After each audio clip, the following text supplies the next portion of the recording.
소수님 방송 언제 몇 시에 해요? 확실하게 몰라서 유튜브 생방송 놓쳐서 맨날 기다려요. 아, 죄송합니다. 제가 일정하게 방송을 해야 되는데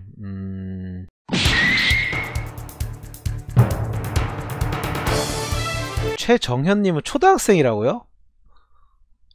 와, 대단하다. 와, 투자 못하지 않으세요? 초등학생분이 와서 이 비트코인 방송을 보고 있다고요? 진짜 대단하네요. 와, 초등학생분이 제 방송을 보실 줄 진짜 몰랐어요. 제가 뭐 19금 방송은 아닌데 근데 내용이 사실 그렇게 쉬운 내용은 아니잖아요. 방송 내용이. 이거는 초등학교 학생을 둔 부모님이 보통 보는 건데, 그러니까 이성원님 이제 나오죠. 우리 아들은 뭐하나. 최정현 님은 진짜 성공이라는 기준은 사람마다 다르지만 돈은 되게 많이 벌 것 같네요. 이렇게 어릴 때부터 관심이 있으면. 돈을 버는 게 성공이냐라는 건 또 다른 면일 수는 있겠지만, 어릴 때부터 재무에 밝은 거는 돈을 되게 많이 벌 확률이 높은 것 같아요. 오늘은 비트코인 얘기를 좀 해보죠. 비트코인이 10주년이라는데 오늘이 딱 10주년이에요. 31일 10월 31일 날이 뭐가 10주년이면요 10년 전 2009년 10월 31일 사토시라는 그 필명으로 하나의 논문이 이제 배포가 됐어요. 그 논문은 바로 비트코인 논문이고요. 그러면서부터 비트코인에 대해서 나오기 시작했습니다. 사토시 나카모토가 2008년 10월이구나. 2008년 10월 31일 비트코인 논문을 공개를 했고요. 예. 2009년도에 이 프로그램이 공개가 됐어요. 그래서 1월 3일 날 첫 발행이 됐습니다. 비트코인은. 그래서 논문 나온 날을 보통 기념을 많이 하고요. 그래서 비트코인 처음 가격은 원래 가격이 없었어요. 왜냐? 거래 자체가 안 됐기 때문에. 비트코인은 원래 어떤 거였냐면요, 제가 소속 코인을 만든 다음에 여러분한테 공짜로 주면 그 가치가 얼마나 될까요? 제가 소소라는 이름으로 코인을 만든 다음에 주면 그 가치가 처음에 얼마라고 생각해야 되나요? 그냥 가치가 사실 빵원이죠. 왜냐? 뭐 바꿔 먹을 수 있는 것도 없고 그걸로 뭐 할 수도 없는데 어떤 가치가 있습니까? 비트코인도 마찬가지였어요. 원래 가치가 0원이었습니다. 원래 스캠이라고 대부분 생각했죠. 근데 이게 처음에 시작했던 게 금세 가격이 올라가지고 10년이 지나서는 지금 한 개에 700만원이 넘는 가격에 거래가 되고 있습니다. 네, 그래서 비트코인의 역사에 대해서 좀 더 봐보죠. 2009년에 비트코인이 처음 탄생했고요. 2010년에 비트코인이 발전이 시작됐습니까? 발전되었어요. 이때 수천억 개의 비트코인이 생성되는 프로토콜상의 문제가 있었고요. 이거는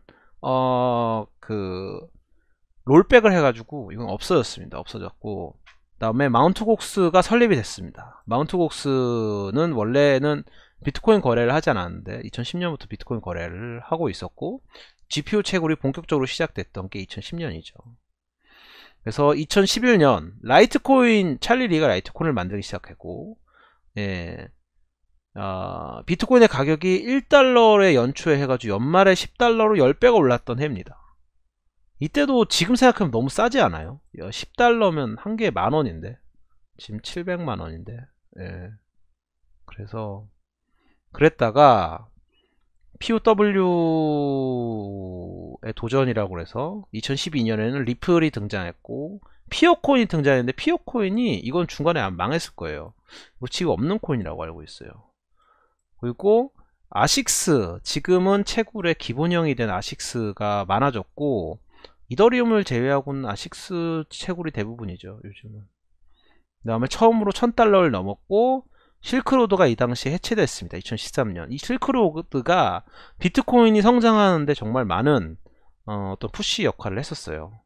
그래서 실크로드는 이제 미국에서 집에서 약간 어, P2P로 약간 우버나 에어비앤비처럼 집에서 그냥 실크로드에 접속한 다음에 비트코인으로 마약을 사면 걔네가 다시 갖다주는 그런 서비스였어요. 미국에서 당연히 불법이었죠. 그래서 그거를 FBI가 결국에 찾아내서 한국으로 치면 약간 소리바다? 아니 소리바다래. 소라넷. 소라넷이 그때 10년 만에 검거됐다고 뉴스 엄청 많이 떴잖아요. 그 검거라기보다 서버를 내렸다고. 그래서 그런 거와 비슷하게 FBI에서 그 당시에 하고, 실크로드가 들고 있던 비트코인이 되게 많았어요. 몇천 개인가 몇만 개인가 그랬는데 그거를 연방수사국에서 전부 다 압수를 했고, 그런 압수된 비트코인들은 전부 다 아직도 정부가 보관하고 있습니다. 한 개도 팔지 않았어요. 네. 미국 정부 되게 많이 들고 있어요. 미국 정부 되게 많이 들고 있고, 한국 정부도 많이 들고 있어요. 한국 정부는 주로 압수를 어디서 많이 했냐면, 한국은 마약으로 비트코인을 했던 곳이 막 많지는 않았고요. 한두 곳 정도 있긴 있었는데 비트코인을 마약 거래하던 친구들이 있긴 있었고요. 근데 그런 애들한테 잡힌 것보다 한국은 사이트의 주인이 그 비트코인을 들고 있던 거를 압수당한 경우가 되게 많았어요. 네. 그래가지고 한국도 한 3만 개인가 5만 개 정도 비트코인 들고 있어요. 한국 정부가. 그래서 그런 식으로 압수당한 것도 많고요. 아직도 솔직히 말씀드리면 이렇게 세계를 돌아다니면서 느낀 거는, 아직도 정말 많은 이 암흑의 돈이 들어와 있습니다. 비트코인에는. 이 암흑돈에는 당연히 일본에선 야쿠자 머니도 있고요. 러시아 마피아 머니, 뭐 삼합회, 중국의 삼합회 머니도 사실 많이 들어와 있고요. 이게 근데 들어올 수밖에 없는 게, 여러분들이 예를 들어서 마약상이라고 칩시다. 여러분들이 어디 멕시코 마약상이라고 생각해봐요.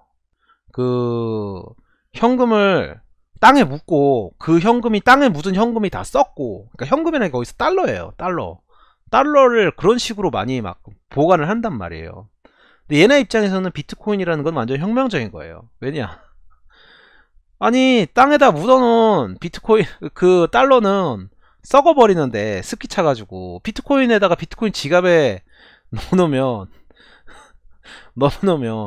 그거 언제든지 바꿀 수 있잖아요. 어느 나라든 가서. 그리고 그런 마약왕들이나 마약하는 딜러들 입장에서는 현금을 들고 있을 필요가 없는 거예요. 더 이상 달러는 무겁기만 해요. 여러분, 현금을 얼마까지 여러분이 들고 있었는지는 잘 모르겠어요. 근데 저도 돈을 벌기 시작하면서 그 현금에 대한 로망이 있어서 현금을 뭐 한 1000만원까지 들고 있어 봤는데 생각보다 되게 무거워요. 그리고 뭐 한 몇천만원까지는 그래도 들고 있을 것 같은데, 이게 뭐 5억 10억, 사실 저희 같은 뭐 서민들은 뭐 사실 5억 10억도 사실 거의 꿈꿀 수 있는 숫자가 아닌데, 전재산 이상이거나 전재산이거나 이런 그냥 그런 자산인데, 그게 이런 뭐 마약 파는 애들은 뭐 200억 300억, 뭐 어떻게 보면 뭐 500억, 정말 조 단위로 버는 애들도 있거든요. 이런 멕시코 카르텔 꼭대기에 있는 사람들은 사실 몇천억에서 거의 조 단위로 돈을 버는데 1년에. 그런 사람들의 입장에서는 비트코인은 완벽하게 자금을 옮기기 너무 좋은 수단이에요. 비트코인을 세금을 내는 거라고 인정을 해주는 곳이 아직 일본밖에 없어요. 미국, 일본만 아직 인정을 해줍니다. 한국에서 비트코인 지금 세금 내나요? 저희 수익 생겼다고 비트코인 투자로?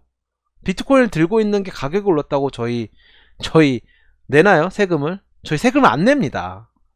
저희는 사실은 수익을 봐도 마약을 판거나 비트코인을 판거나 수익을 못 내는 거예요. 여러분들이 룸사롱을 하거나 비트코인을 가지고 수익을 냈거나 둘 다 세금 못 내요. 내고 싶어도 못 내요. 그래서 제가 세금 내는 게 그렇게 중요하다는 거예요. 세금 내는 게 굉장히 중요합니다. 왜냐? 세금을 내야 깨끗한 돈이 되니까. 근데 지금 한국은 과도기라서 암거래는 아니에요. 암거래는 아니에요. 왜냐? 여러분이 지금 코인으로 벌었다고, 예를 들어서 지금 작년 말에 어떤 게 되게 많았냐면 계좌에 200억, 300억 찍혀요. 200억, 300억이 찍혀요. 그럼 국세청에서 전화가 와요. 그럼 국세청에다 뭐라고 얘기하냐? 아, 죄송합니다. 저는 비트코인 해가지고 벌었어요. 200억, 300억을. 그러면 국세청이 더 이상 연락이 안 와요. 왜냐? 아, 이거는 아직 세금이 안 돼 있어서, 그렇다고 아직 불법으로 보진 않으니까 이 돈을 몰수할 수도 없고 얘가 범죄자도 아니고 대신에 세금도 안 낸다. 인 그런 회색지대에 있습니다. 현재 한국에서의 코인은. 근데 이게 저희한테 유리한 것 같지만 유리하지 않아요. 왜냐? 국가의 인정을 받는다는 게 오히려 가격을 올라가는데 매우 유리합니다. 예. 비트코인에 대해 믿음이 있는 사람이 두 가지가 있는 것 같아요. 예. 두 가지가 있는 것 같은데, 하나는 그런 불법 자금이 계속 들어올 거라서 어쨌든 달러는 계속 비트코인을 바뀔 거다. 비트코인의 숫자는 한정적이고 그것만 봐도 비트코인의 가격은 오를 수밖에 없다. 우상향할 수밖에 없다. 라고 믿는 사람들이 있고요. 다른 하나는 비트코인이 정말 이 크립토가 세상을 바꿀 거기 때문에 비트코인을 비롯한 모든 크립토들이 가격이 오를 거고, 근데 후자 쪽은, 저는 후자 쪽이에요. 사실은 저는 이런 블랙머니는 정말 전체 자본에 의하면 큰 금액이 아니라고 생각합니다. 현재 금융권에도 어떤 지하자금이라든가 이런 불법 자금이 많지만 그게 전체의 엄청난 큰 포션은 아니에요. 전체 자금 퍼센트상. 저는 비트코인도 그렇게 마찬가지 될 거라고 생각해요. 비트코인뿐만 아니라 전 크립토 전체가. 그리고 이 크립토 전체가 그렇게 될 때는 시장 전체가 커질 거라는 믿음이 있고요. 두 가지 믿음인데, 한 가지, 시장은 전체적으로 더 커질 거다. 10년 뒤, 20년 뒤에 훨씬 커질 거다. 두 번째, 비트코인은 점차적으로 시장에 대한 도미넌스, 시총 전체에서 차지하는 부분이 줄어들 거다. 이 두 가지가 제가 생각하는 겁니다. 요즘 사실 되게 불편한 게, 어디 가서 이쪽 업계에서 일하시는 분들이랑 얘기하면 너무 가격 때문에 이더리움이나 뭐 스마트 컨트랙트는 다 쏙 들어갔어요. 지금 스마트 컨트랙트에 대한 개념은 더 이상 말하는 사람이 이제 없어요. 그냥 시장에서 다들 그냥 무슨 얘기하냐, 아, 비트코인이 자산이고 디지털 금인데 비트코인 짱 아니냐, 이런 얘기만 하고 있어요. 근데 디지털 금이 과연 세상을 바꿀 수 있을까요? 디지털 금이 실제 금만큼 시총이 올라갈 수 있을까요? 전체 비트코인이, 아니, 그러니까 비트코인이 아니고 이 전체 크립토 시장이 현재 전체 금융권에서 차지하는 부분이 1%가 안 돼요. 아직 1%가 안 되는데, 저는 그게 10년 안에 5%까지 갈 거라고 생각을 해요. 전체 금융권 전체 시장에 이 크립토가 차지하는 부분이. 그리고 1%까지 가기가 되기 힘들지, 1%에서 3%? 1% 갈 때보다 훨씬 쉬워질 거예요. 3%에서 5%? 1%에서 3% 갈 때보다 더 쉬워질 거예요. 저는 5%까지 갈 거라 생각하고요. 비트코인은 그렇게 크립토 시장 전체가 성장할 때 저는 비트코인은 상대적으로 되게 조금밖에 안 올 거라 생각해요. 많이 오를 수 없어요. 왜냐? 성장 잠재력 자체가 더 낮기 때문이에요. 더 안정적인 것은 맞으나, 안정적이라는 건요, 떨어질 때 덜 떨어지고 오를 때 덜 오른다는 거예요. 저는 오를 때는 알트코인으로 대표되는 뭐 이더리움이 될지 이오스가 될지 뭐 메타디움이 될지 아이코인이 될지 저도 모르겠어요. 뭐가 될지는. 근데 그게 아직 안 나온 코인이 될 수도 있고요. 그런 더 기술적으로 진보된 그런 코인이 세상을 바꿀 거라 생각해요. 상승장이 다시 오려나요? 라고 생각하진 않습니다. 상승장은 무조건 옵니다. 여러분, 언제나 이 오르고 내리고는, 오르고 내리고는 자연스러운 거예요. 오르는 거 있으면 여러분 길을 가면 산으로 올라가기도 하고 다시 산을 내려가기도 하고 왔다 갔다 하는 겁니다. 왔다 갔다 하는 건데, 문제는, 자 보세요. IT 버블, 올해 초 상승장 때 그 회의론자들이 맨날 뭐 얘기했어요? IT 버블이다 이거. 튤립 버블이다. 근데 튤립 버블이랑 IT 버블만큼 가격이 떨어졌나요? 그렇게 안 떨어졌어요.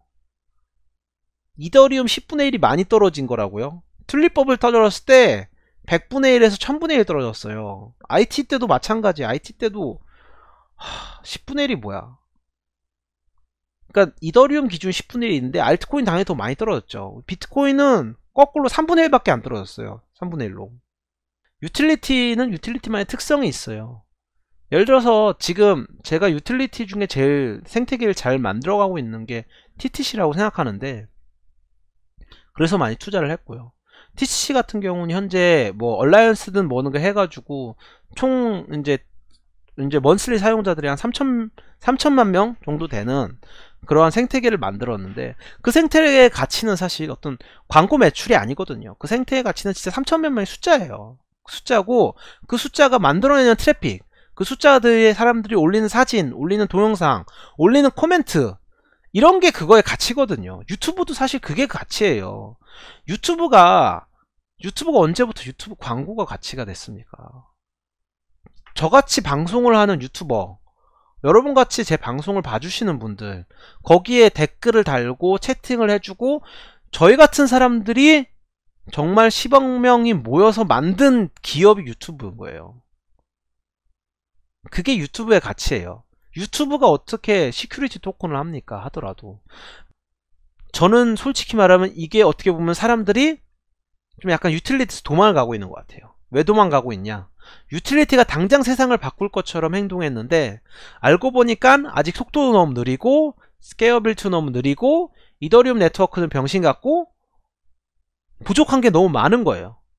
그러니까 유틸리티 우리가 참고 기다릴게 하기에는 시장이 죽어버리고 자기네들 돈을 벌 때가 있으니까 다른 곳에 이제 열광하는 거죠. 돈 벌 수 있는 다른 곳에. 그게 시큐리티 토큰이라고 현재 생각합니다. 자, 아무튼 2014년이 현재처럼 되게 암흑장이었어요. 되게 암흑장이었고, 언제 다시 이제 오를지 모르는 그런 마운트웍스 해킹이 발생했었고 1년 동안 하락이 있었습니다. 근데 그 당시에 이제 혜성처럼 등장했던 게 이더리움이에요. 2014년에. 그래서 이더리움 메인넷과 알고라는 첫 ICO를 통해 가지고 비트코인이 같이 순풍단시 올라갔고요. 예. 그다음에 비트코인은 두 번째 반감기를 겪으면서 가격이 더 올랐고, 그래서 이 다음부터는 대부분 아실 거예요. 예. 이제 이더리움이 엄청나게 성장하기 시작한 게 2016년 말부터고요. 2017년 초부터 엄청나는 ICO 열풍과 이오스 가격 오름이 시작했고, 저도 이때 시작했고요. 예, 저도 이때 시작했고, 플랫폼 체인들이 엄청나게 떴었죠. 작년에 니오, 퀀텀, 뭐 이오스, 올해는 스텔라 뭐 이런 식으로 올랐고. 예. 아니 사실은 비트코인 10주년 얘기를 하면서 이 얘기를 원래 하려고 했어요. 이거 제가 처음에 비트코인 시작할 때만 해도 작년에 구글에서 비트코인 비트코인 검색하면 가격 안 나왔어요. 이거 구글이 새로 넣어준 거예요. 왜냐? 비트코인 너무 핫하니까. 여러분, 비트코인은 다리가 부러졌다고 오늘 얘기했잖아요. 누가? 어떤 분이 오늘 비트코인이 아직 걸음만 해 하면 걷기도 전에 다리가 부러졌네 해가지고 엄청 웃었는데, 저도 비트코인 다리가 부러진 거 맞아요. 그래, 2800만원짜리가 700만 껴들었으니까 다리가 부러졌다고 볼 수 있는데, 그래도 여러분 비트코인이 이렇게 잘하고 있습니다. 저도 이 시장은 아직 악이라고 생각해요. 이 시장이 언제라고 전 생각하냐면, 인터넷 시대 때 브라우저라는 게 처음 나오기 전에 인터넷 있어요. 그 익스플로어가 처음 나오기 전에 인터넷 시대. 그 시대에는 정말 무법 시대였습니다. 인터넷이라는 건 있었는데 다들 뭐 홈페이지 만드는 것도 아니었어요. 그 당시에는 브라우저가 없으니까 뭐 이메일 보내는 게 다였어. 이메일이 막 혁명적이고, 인터넷의 가능성에 대해 쥐뿔도 모르던 시기예요. 메일을 교체할 수 있고, 나 더 이상 손으로 이제 메일을 쓰지 않을 거야, 이제 편지지를 손으로 쓰지 않을 거야 정도가 그 당시에 가장 앞선 사람들의 생각이었어요. 예. 그게 현재의 시대입니다. 그래서 정말 길게 보시고 저는 두 가지를 추천드리고 싶어요. 한 가지는 너무 물린 게 힘들고 심적으로 힘들다 하면 그냥 코인에서의 관심을 끊으세요. 가능하면 끊고 다른 거에 좀 더 집중을 많이 하시면 좋겠어요. 가족들이나 본인들에게 소중했던 거 이런 거에 좀 더 집중을 하시고요. 아니면 일에 집중을 하셔도 되고요. 그렇게 하시면 좋겠고요.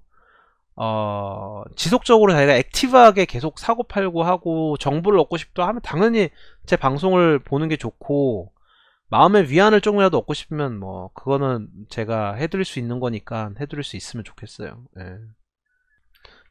기술의 발전 속도는요, 여러분, 기술의 발전 속도는 이렇습니다. 네. 그러니까 과거 발전 속도로 보면 모뎀에서 인터넷 시대의 발전 속도 이랬으면요, 현재는 지금 이렇게 변하고 있고요, 미래는 이렇게 그래서 실질적으로 기술은 비트코인 가격처럼 올라갑니다. 이렇게 올라가요. 네. 기본적으로 지수함수로 올라가서요, 미래가 얼만큼 빨리 발전할지는 아무도 예측할 수가 없어요. 말그림. 아니, 말그림이라니요. 말그림은 그 ICO 스캠설 설명하는 데 쓰는 거잖아요.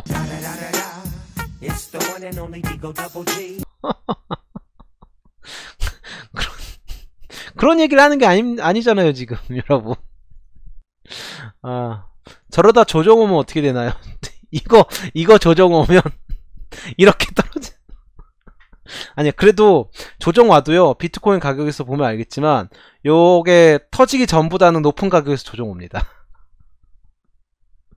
소스님, 어떤 직종을 선택해야 돈 많이 벌까요? 현 시점에서 다시 태어나세요. 다시 태어나세요. 그 건물주 아들로. 농담이고, 어떤 직종을 선택해야 더 많이 벌까요? 돈을 벌다. 안정성이 있고요, 위험성이 있어요. 리스크 테이킹을 한다면 한국에선 자영업이 짱이죠. 예, 자영업이 짱이고, 안정적으로 벌리려면요, 공무원을 하거나 의사를 하는 것도 괜찮습니다. 근데 의사는 10년 뒤에 없어질, 20년 뒤인가? 20년 뒤에 없어질 확률이 높은 직종 1위예요. 그거를 조금 명심하시고, 예, 의사를 하시면 좋을 것 같아요. 제가 의사를 지금 안 하고 있지만, 의사를 안 하면서도 그렇게 아직까지는 괜찮은 게, 20년 뒤에 없어질 직종을 내가 계속하면 뭐 하겠어 라는 생각도 있어요. 어릴 때는 사실 돈이 다라고 생각했는데 살아보니까 돈이 그렇게 중요한 건 아닌 것 같아요. 물론 저도 되게 학창 시절에 돈이 되게 없었어요. 학창 시절에도 와이프랑 사귀었었는데, 같이 이제 외식하는 거는 너무 부담스럽고, 이제 주말 같은데 하숙집이 아니지, 그 자취방에서 같이 밥을 해 먹었었는데, 그 해 먹는 게 그래도 이제 학생이니까 고기를 먹고 싶었는데, 고기 먹고 싶어도 돈이 없어가지고 그 홈플러스가 있었어요, 동네. 근데 거기보다 버스를 타고 나가면 가는 홈플러스가 진짜 쌌어요. 그러면 거기를 둘이서 왔다 갔다 하는데 950원, 인당 950원이니까 둘이 해서 1900원, 왔다 갔다 하면 3800원이거든요 3800원을 쓰고 거기 가서 고기를 되게 많이 사는 거예요. 근데 고기는 삼겹살이나 목살은 못 사요. 그 비싸요. 삼겹살이나 목살은 마트에 가면 아직도 100g에 한 2,000원 넘을 거예요, 지금도. 물론 근데 거기서 제일 싼 게 앞다리랑 뒷다리가 싸거든요. 근데 뒷다리는 진짜 맛이 없고 앞다리는 그래도 먹을만해요. 근데 앞다리가 100g에 한 600원 정도인데, 그거를 가가지고 50% 할인할 때가 있어요. 저녁 8시 이후에 가면 되게 안 되는 홈플러스 점을 하나 뚫었어요. 장사가 진짜 안 돼요. 거기가 위치가 너무 도심가래서 진짜 안 돼가지고, 거기 전혀에 가가지고 거기서 그걸 샀어요. 고기를 사가지고 그럼 50% 할인 하는 것만 사요. 50% 할인하는 것만 사가지고 돌아와서 그리고 제육볶음 해먹고. 그때 자취방 월세는 제가 안 내긴 했지만 전세를 해가지고 그건 부모님이 해주셨어요. 부모님이 전세를 해주셨고, 핸드폰 요금부터는 제가 냈었는데 한 달에 한 40만원? 40만원 정도로 사왔던 것 같아요. 연애하면서 4, 50만원? 4, 50만원 정도 썼던 것 같아요. 네. 그래서 어 그렇게 근데 그때가 다시 돌아가고 싶다라고 하면 또 돌아가고 싶지는 않은데 되게 행복하게 있었던 것 같긴 해요. 저랑 저희 와이프의 개인적인 관계는 그때가 제일 좀 같이 있는 시간도 많고, 예. 제가 거의 졸업한 해였나? 졸업한 해 전 해였는데, 대학교 5학년 때였어요. 그때. 그러니까 본과 3학년 때인데, 생일 선물로 와이프가 제가 스시 되게 좋아하거든요. 그래서 그때 스시집을 데려갔는데, 저녁이 너무 비싸니까 점심을 먹으러 갔었어요. 그때 점심을 먹으러 갔는데, 그게 둘이서 아마 한 8만원? 8만원 정도 나왔는데, 그게 진짜 제가 먹었던 것 중에 제일 맛있었던 것 같아요. 근데 진짜 웃긴 게 지금은 그 집 가서 뭐 한 2, 30만원 먹어도 그 맛이 안 나요. 그때 처음 먹었던 때 맛이 안 나고,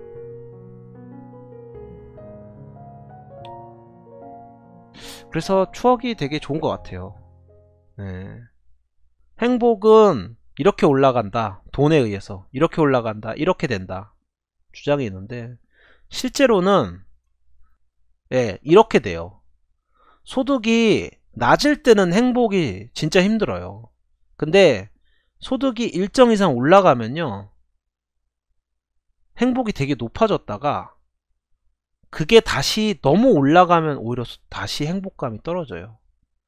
그래서 돈이, 여러분, 저도 해외 다니면서 지금 뭐 만나는 사람들 중에 정말 그 자산이 조단위인 사람들도 꽤 있어요. 제가 이번에도 갔다 오면서 샌프란이랑 그 이스라엘 갔다 왔는데 두 군데 들리면서 조단위 넘는 사람만 만난 게 3명?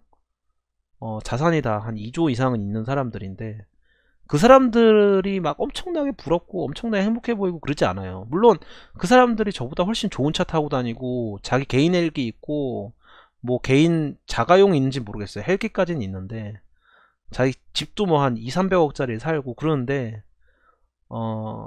그게 행복의 원천이라고 생각하진 않아요. 그게 행복의 원천이라고 생각하진 않고요. 적당히 버는 게 중요한 것 같아요. 그리고 되게 중요한 게 계속적인 수익이, 소득이 있는 게 중요해요. 소득이 끊기는 순간 되게 불행해질 수가 있어요. 자, 좀 더 보면 제 유튜브 보고 아르고 참여해서 공짜로 돈 번 분이 많습니다. 축하드려요. A단 일본에서 다단계로 되게 많이 팔았는데, 다단계라는 게 시골 할머니 할아버지들한테 80 먹은, 뭐 80 이상 그런, 제가 의사로서 일하던 그런 마을 어르신들한테 막 리플을 파는 거예요. 근데 그게 에이다가 그렇게 팔았던 거예요. 일본에서. 일본 전체에서. 그러면 에이다가 이렇게 올랐던 이유 중에 하나가 뭐냐면, 에이다가 좋은 소문이 나면 그걸 사는 사람과 파는 사람이 있어야 되는데, 그 물량 대부분이 노인들이 들고 있으니까 그 노인들은 팔 줄을 몰라요. 일단 계정도 못 만들죠. 거기다 에이다는 일본 거래소에 아무 곳에도 상장이 안 돼 있어요. 그분들은 업비트를 가입해서 업비트 계정을 만들던가 바이낸스를 가입해서 계정을 만들어야 되는데, 여러분 80먹은 이렇게 노인분들은 인터넷도 잘 못해요. 컴퓨터도 잘 못하세요. 근데 무슨 바이낸스 계정을 만들어서 자기에 있는 그걸 해가지고 보냅니까? 당연히 못하죠. 그러면 그 사람들을 뭘 듣냐? 그냥 그 다단계 팔았던 사람들이 와가지고, 아이고 아버님 그 에이다 이번에 30배 올랐대요, 40배 올랐대요, 이런 얘기만 듣고 있는 거예요. 그래서 에이다가 되게 많이 올랐던 원천 중에 하나예요. 리플도 그래서 많이 올랐나? 다단계가 많이 껴서, 판매량이 없어서. 그것도 좀 말이 되는 논리 같긴 하네요. 근데 아무튼 그렇게 팔았던 것들이 많이 올랐었어요. 사실 비트코인의 뭐 하드포크 얘기라든가 뭐 비트코인의 장점들, 비트코인의 역사적인 이야기들, 이런 걸 막 하고 싶었는데, 뭐 이상한 개똥절약을 얘기하다가 행복에 대한 얘기하고 제 과거사를 얘기하고 뭐 이상한 소리만 했네요, 사실상. 오늘은 1부는 여기까지 하고요. 1부 방송은 여기까지 하겠습니다. 1부 방송 여기까지 하고 2부 방송은 롤 방송 하겠습니다. 제목도 바꿔야겠다. 비트코인 10주년 기념으로 롤 방송 하겠습니다. It's the one and only Digo Double G.